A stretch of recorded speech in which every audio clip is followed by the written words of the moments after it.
भारत के ठीक बीचों बीच 11वीं सदी का एक मंदिर जो बहुत शानदार है, रहस्यमयी है और अधूरा है। ये कहानी है एक ऐसे सपने की जो मानो पत्थर में ही जम गया हो। तो चलिए आज इसी कहानी की तह तक चलते हैं। ये है वो मंदिर, भोजेश्वर मंदिर। जरा इसकी विशाल दीवारों और इन तराशे हुए खंभों को देखिए। हर एक पत्थर जैसे कुछ कह रहा हो। लेकिन ये एक ऐसी कहानी है जिसका आखिरी पन्ना कभी लिखा ही नहीं गया। देखकर ऐसा लगता है जैसे कारीगरों ने अपने औजार बस नीचे रखे और फिर कभी लौटकर ही नहीं आए। और इस अधूरे मंदिर के बिल्कुल बीचों बीच एक ऐसा अजूबा है जो हैरान कर देता है। एक ही पत्थर से तराशा गया ये विशाल शिवलिंग अपने आधार के साथ पता है कितना ऊंचा है? 22 फीट से भी ज्यादा। जी हां, ये दुनिया के सबसे ऊंचे शिवलिंगों में से एक है। जरा सोचिए उस जमाने की इंजीनियरिंग का क्या कमाल रहा होगा ये। तो सवाल यही उठता है कि भारत के सबसे शानदार, सबसे बड़े मंदिर प्रोजेक्ट्स में से एक आखिर ऐसे अचानक क्यों छोड़ दिया गया? इतने बड़े पैमाने पर चल रहा काम आखिर रुका तो रुका कैसे? इस पहेली को सुलझाने के लिए हमें उस शख्स को समझना होगा जिसके दिमाग की ये उपज थी।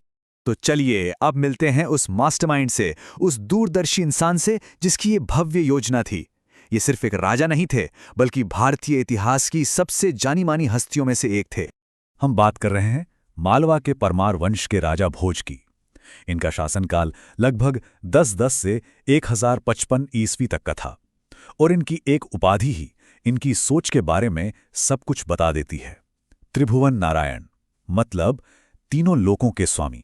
लेकिन राजा भोज सिर्फ एक राजा नहीं थे, वो तो उससे कहीं ज्यादा थे। एक जबरदस्त योद्धा, कला और साहित्य के बहुत बड़े संरक्षक और तो और खुद एक कमाल के लेखक भी थे। उन्होंने धार में भोजशाला बनवाई, जो उस दौर में संस्कृत की पढ़ाई का एक बहुत बड़ा सेंटर था। सच कहें तो वो एक असली जीनियस थे, एक पॉलीमैथ। उनकी बुद्धिमानी और हाजिर जवाबी का एक किस्सा तो बहुत मशहूर है। कहते हैं जब वो छोटे थे तो उनके चाचा मुंज ने उन्हें मारने का हुक्म दे दिया था। तब युवा भोज ने उन्हें ये ताना मारते हुए एक श्लोक भेजा था, जिसमें लिखा था कि मानधाता, राम और युधिष्ठिर जैसे महान राजा भी सब कुछ यहीं छोड़कर चले गए। ये दौलत शोहरत किसी के साथ नहीं जाती। मतलब बचपन से ही वो कितने असाधारण थे, इसका अंदाजा आप लगा सकते हैं। अब आते हैं इस कहानी के सबसे दिलचस्प हिस्से पर। देखिए, राजा भोज सिर्फ शानदार इमारतें बनवाते ही नहीं थे, बल्कि उन्होंने तो बाकायदा इस पर एक किताब लिखी थी कि इन इमारतों को बनाया कैसे जाए। ये है वो ग्रंथ, सम्रांगण सूत्रधार।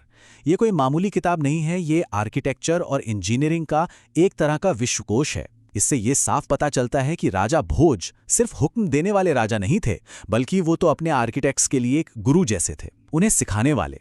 और इस ग्रंथ में है क्या क्या, ये सुनकर तो आप दंग रह जाएंगे। टाउन प्लानिंग से लेकर मंदिर बनाने के तरीके तक, दरवाजों और दीवारों का साइज क्या होना चाहिए, महलों के डिजाइन कैसे हों।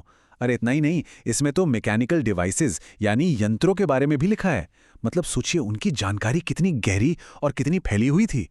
और बस यहीं पे सारी कड़ियां जुड़ जाती हैं। ये भोजेश्वर मंदिर सिर्फ एक और प्रोजेक्ट नहीं था। नहीं, ये तो उनके जीवन भर के ज्ञान का, उनके लिखे सिद्धांतों का, उनकी सोच का एक जीता जागता सबूत बनने वाला था। ये सम्रांगण सूत्रधार किताब का जमीन पर उतरा हुआ रूप था। तो अब जब हम इस मंदिर के पीछे के जीनियस को समझ गए हैं, तो वापस उसी बड़े सवाल पर आते हैं, आखिर ये अधूरा क्यों रह गया? इसकी वजह का सबसे बड़ा सुराग हमें इस टाइमलाइन में मिलता है। देखिए, मंदिर का काम रुका लगभग 1055 ईस्वी में और ठीक इसी साल राजा भोज की मृत्यु भी हुई। अब ये सिर्फ एक इत्तेफाक तो नहीं हो सकता, है ना? तो जो सबसे मजबूत थ्योरी है वो यही कहती है, राजा भोज अपने आखिरी सालों में कई तरफ से युद्धों में घिरे हुए थे और फिर उनकी अचानक मृत्यु हो गई। उनके जाते ही इस विशाल प्रोजेक्ट के पीछे की जो सबसे बड़ी ताकत थी, जो इसका मास्टरमाइंड था, वो ही नहीं रहा। और उनके बिना ना वो सोच बची, ना वो पैसा, और ये महान सपना हमेशा हमेशा के लिए अधूरा ही रह गया। आज भी भोजेश्वर मंदिर अपनी जगह पर खामोश खड़ा है, एक बहुत बड़े सपने की और इंसान की अपनी हदों की निशानी बनकर। ये हमें उन अधूरे सपनों की याद दिलाता है और उन सवालों को हमेशा जिंदा रखता है जिनके जवाब शायद अब वक्त में कहीं खो गए हैं। बस एक बार सोचकर देखिए, अगर ये मंदिर कभी पूरा बन गया होता तो कैसा दिखता? राजा भोज का वो अधूरा सपना अगर अपनी पूरी शानो शौकत के साथ खड़ा होता तो वो नज़ारा कितना शानदार, कितना अद्भुत होता।